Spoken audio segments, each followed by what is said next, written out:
On to some Marvel news. Hmm.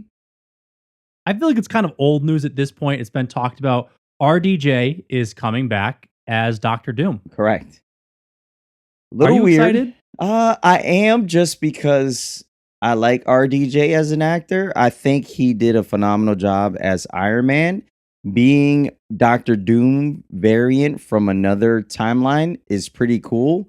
I'm very interested how they're gonna tie it in, and what type of Doom is he gonna be? Because there's different versions of Doom. So Mhm. which version are we gonna get with RDJ? So I know that you and I had this conversation about, is it Tony Stark as Doctor Doom? Mm-hmm. Disney has released that no, Robert Downey Jr. is playing Victor Von Doom. Really? So it just happens to be a variant that looks like Tony Stark. Okay. So I think Awesome. that's gonna be really cool. I think it'll push RDJ's boundaries where we saw him be almost a selfish altruistic in the Marvel Correct. universe, where now we just get to see him kind of be selfish. Yeah. I like Doctor Doom's story with Secret Wars, just with the whole God Emperor Doctor Mm-hmm. Doom. I think we're gonna get there. I'm concerned if we are jumping the shark again. Yeah. So obviously, with the situation that we had with the actor playing Kong, I Mhm, feel like the timeline for them to build up Doom as a villain mhm. is going to be very interesting, because you don't have as many films, as many TV shows to kind of build that backstory for that villain. So I'm very interested on how many films before we get Doom, Mhm. and how they build that backstory, so we can love to hate this guy, right? Because all villains, you gotta love to hate them. If you can't hate a villain with the backstory, there's no point. So Avengers Doomsday is coming out in 2026. That Okay, is right around the corner. it's pretty fast for a Marvel film, because they usually take longer. Yeah. So, like, just going off what you're talking about with how many movies are we going to get between there and now? Hmm. I think Marvel did a really good job with Deadpool and Wolverine Correct. about expanding the multiverse. Just because we've expanded the multiverse, I don't think that now means though that the MCU fan is going to accept a crap ton of variants. Yeah, correct. I think introducing Doom, who is a massive character, I would say like a triple A character, and using the actor Robert Downey Jr., I think it's a good move to use an actor of that caliber. Hmm. My problem is he's already been in the MCU. Correct. So are they going to pull on the strings of, oh, hey, he looks like Tony Stark? Are we pushing him too fast? Is he going to be like the big bad Doom? Like almost like the big bad wolf? And then they bring in like another Doom later on? Because that's kind of been my fault, or like my issue with Marvel is that they keep introducing villains and they write them off Correct. and they get rid of them. Like Ultron, for example, Hmm. which is the reason I'm mentioning Ultron because we also have more news about Ultron. Ultron was a massive character that they introduced way back in, I want to say it was 2014. Hmm. I was not a fan of the way he was introduced, mainly because I really liked the whole Hank Pym aspect. I thought it was creative. They wrote him off, killed him in one movie, Yeah.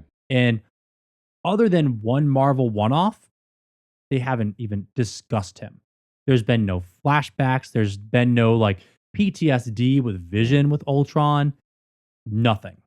Yeah, I think using Ultron was more of a stepping stone to get the Avengers assembled. Mhm. Um, I like him as a villain, but I think there are better ones out there. And like, you're right though. Like, how many times are we gonna bring in a villain and then write him off?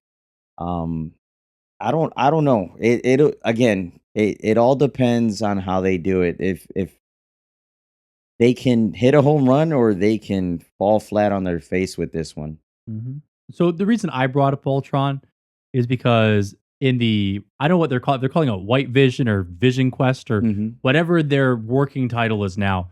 But the Vision series that's being developed by Disney Plus, Mhm. James Spader has now signed on to reprise his role as Ultron. Really?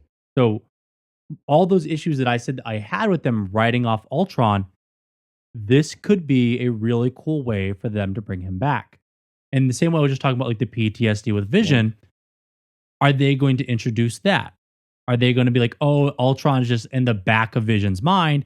And when Sword reset Vision, did that also reset Ultron? Ultron. Which could be a really cool concept. Again, it's going to be in all how they do it.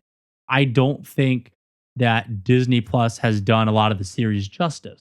Correct. I'm hoping that they do this one justice because, again, like I love Ultron. Ultron is a great villain. He can be everything from a low tier nuisance Hmm. to a world ending threat. Correct. And now they're bringing him back. I want to see how they bring him back because this could be paving the way and creating a blueprint for how they're doing Doom. Yeah. Same way, if you look back at even Edward Norton's Hulk, and we had the leader back there with Samuel Stearns, Hmm. and they're now bringing the leader back Correct. with Captain America: Brave New World. There are ways that we can bring these villains back, but are we going to have to wait 10 years every time they do it? I don't think they've done justice to even the heroes that have survived the whole thing. Like, yes, we got Falcon and Winter Soldier. We did get some of the other characters, but WandaVision. WandaVision with obviously Vision. But I feel like it's been too far in between with the people that are left that we all fell in love with, you know? So Mhm. it's, well, again, Disney kind of fell off the rails for a little bit, and they're kind of coming back. I think Deadpool Wolverine is kind of like the bounce back to I think they spread themselves too thin, correct. and they had all these ideas for what they wanted to do. Hmm. And I think one thing we have to remember is they had all these ideas for what they wanted to do. They were going to boil down. They're going to do one movie release the next year after Endgame, Hmm. which is supposed to be Black Widow. And then they were going to come up with all these series. And their plan was to release anywhere between 3 and 5 movies a year. However, between Endgame and Black Widow, we had COVID. Yeah. And it shut everything down. Everything down. They And had writer's strikes. And also, you took 3 of the founding members and kind of just eliminated. Cap is gone, right? Mhm. He went back in time, stayed with Penny, so he's gone, died off as an old guy. You got Iron Man Dead. saved the world practically, you know, and then you had Black Widow. Kind of, she dies too.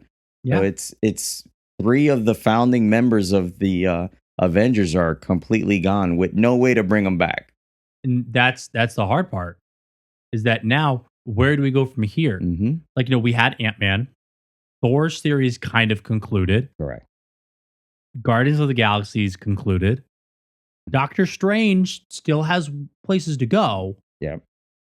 but we need more movies or we need more story. Correct. And I think they've done a really good job of integrating the characters around Doctor Strange. Mm-hmm. Like, how many series have we seen Wong in? Like, Wong's kind of our Phil Coulson right now. Yeah, he's all over the place. He's a great character though. I like Wong. But we haven't seen what that connective thread Correct. is connecting to. Right. And I think that's what Marvel did better in phase 1 is all these movies were disjointed and we had the Coulson connection. Mm-hmm. And we knew that they were assembling a team. Yeah. So we knew the team was coming. Correct. And then after they assembled the team, then we knew the threat of Thanos, and that took multiple phases. We don't know what we're working towards right now, even for phase 5. Well, we kind of had an idea, right? Because Kong the Conqueror was going to be the main villain, but that kind of fell on its face, obviously, for reasons we don't need to talk about. So I think they had to like start throwing things on the wall and see what would stick. Yeah.